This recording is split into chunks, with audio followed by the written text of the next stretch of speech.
without a new building. Yeah. Now that you got it, do you feel like maybe the handcuffs are off a little bit, and you can have the program? The building doesn't win you any games. Yeah. The better office and nicer TVs and couches doesn't win any games. Now, hopefully, it brings guys together in an environment where they can spend more time together, so you can bond better, become closer, and then that togetherness and that bond helps you win games. That new facility, the better facilities, helps you get higher quality recruits, which helps you win games. But, a lot of that hasn't taken place yet. The recruiting will be seen in the next couple of years with the new building. But we have good enough players, we have good enough guys, and we've tried to implement a program where we did Earn Our Orange this 5 week in the fall to really put our guys in a position to understand all the things we've been talking about to have a chance to have a great season. How much will it help just not having to make that repetitive commute to Greenville and back and pull that took on the team?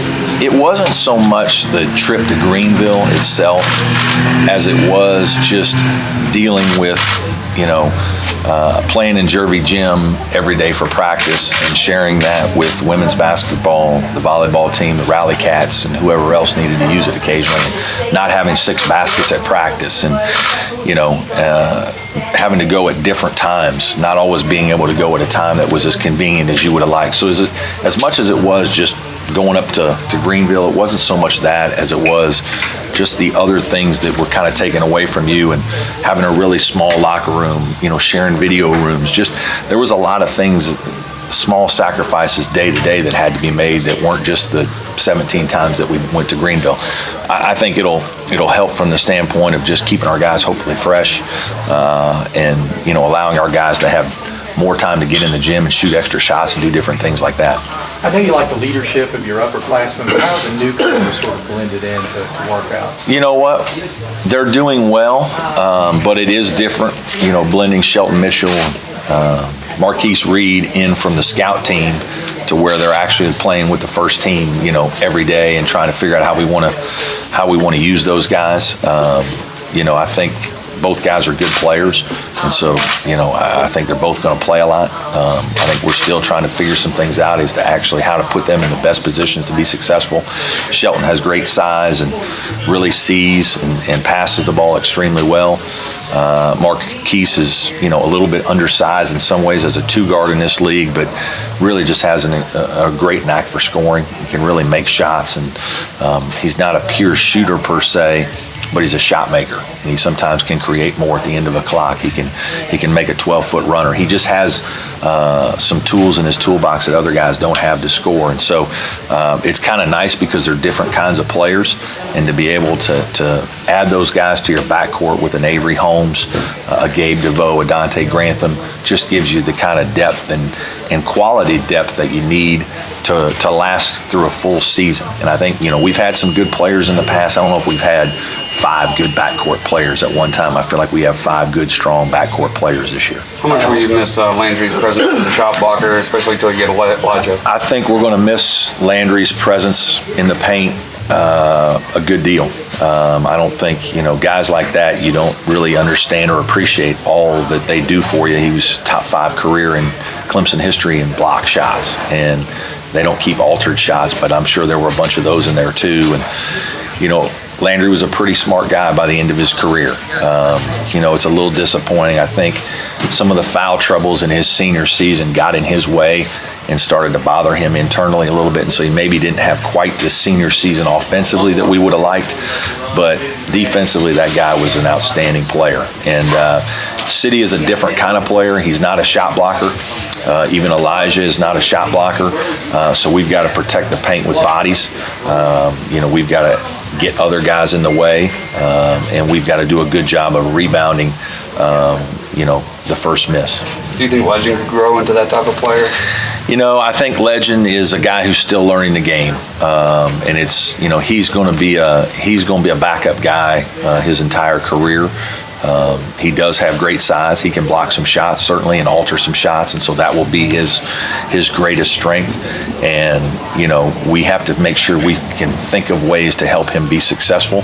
He's going to be out there a lot early in the season when Elijah's not eligible. And so we've got to figure out ways to make sure that we're putting him in a position to be successful, and shot blocking will be his greatest strength. Earlier, Coach Renecki said that he thought Grantham could be this year's Jawan. You seeing that kind of stuff? Wow. He said that. That came right out of his mouth. Came right out of his mouth. I need to talk to him about it. That's where the way he phrased it was he took the same step this year. Yeah, we certainly hope that he'll, that you feel, there's a certain level of comfort that you get as a player where the game kind of slows down for you. I think Dante has shot the ball extremely well in the first 2 weeks of practice. He made 5 threes in a scrimmage the other day and did well. He's got to continue to develop in other ways where his 6'8" frame has impact on the game defensively, where it has an impact on the game and on the boards. And that's his next step as a player. But I do think his confidence level is higher now than it's ever been. I do think when you look at Dante, you're going to see a guy that looks like an upperclassman. He doesn't look like the same guy that he was, last year, or certainly not his freshman year. And so I do think he has a chance to have a big year. I don't know what the stats are going to bear out with our guys, though, because we do have more guys that can score. Some of the stats, even Jerron's stats, may not be at the same level. He may not average 18 points a game this year because we've got Dante's numbers are going up. Marquise Reed's numbers may go up. Avery Holmes was a 9 or 10 point scorer. Shelton Mitchell may make a few more baskets. So I think all that's kind of yet to be determined, but there's no question that Dante Grantham feels good about his game right now. And part of, my plan initially is that you got to play a guy with that kind of ability early in his career, and probably played him more minutes than he deserves sometimes, so that when you get to his junior season, you have a guy that has a chance to be special. How instrumental has this coaching staff been in the direction of this program? Well, one of the things I'm extremely proud of is that new facility.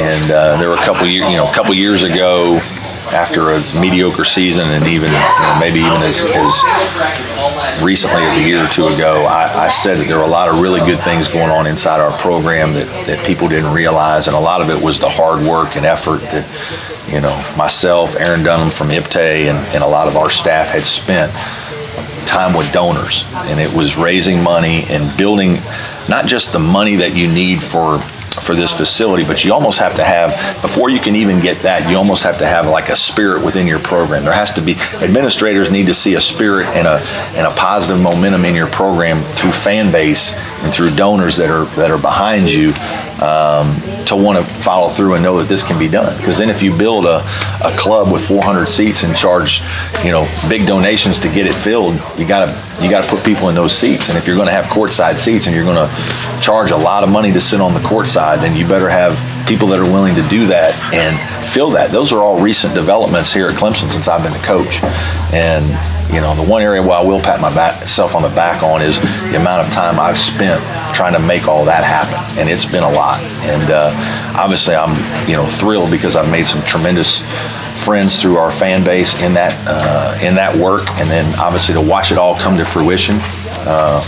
Just a really proud moment for me. Speaking of the new facility, how have you seen it impact recruiting so far, and how do you think it might down the road? Well, I think it's going to impact certainly a great deal. It hasn't impacted it a lot yet. We've had a couple good football weekends where we've been able to get, where it's been finished. It's only been done for, not even quite finished yet, to be honest with you. 2 weeks maybe that we've been in there. We've had a couple football weekends where we've had, 8 to 10 recruits, and when we take them through, you can see their eyes light up with, wow, this is even nicer than I thought. And so that word will spread. We certainly, as we continue to bring people for our games and in the spring, because of the way it is right now with the Swan Pavilion and Little John, it used to be Little John was pretty good on game night, but you didn't like to show it as much or all of it in the off season. Well, we have a lot of kids visit in the off season, and now you certainly are proud of it. You want to show it off. You want to get as many people in there because you want to show the commitment level this university's made and the belief that these people have in Clemson basketball. When you go around these IPTE members and you talk to people at football games or whatever, do you get a sense of excitement about this program, or are you having to try to sell feeling? You know what? No, there's been a level of excitement that we've had in our program long before this. You don't get to this point with this kind of facility and these kind of people donating money if you haven't already built the friendship, the trust, the positive momentum. That's what I was talking about 4 or 5 years ago. There was a groundswell. You know, we took a team trip to Italy 4 years ago, and we took a large group of boosters just on that trip. And you know, I don't know that, you know, before that there would have been a lot of people go on a team trip to something like that. And that's what I'm talking about in terms of just building a group of people that believe in Clemson basketball, want to see Clemson basketball do well. Certainly not taking away from football or any other sport, but a group of folks that believe in what we're doing and believe in Clemson basketball and the importance of it and want to have a good program and to know that in order to do that, you got to have the kind of facilities that other people in your league have. And so, you know, that's been ongoing ever since I got here. And really after about year one, year two is when that really started to accelerate and make this, you know, situation a reality.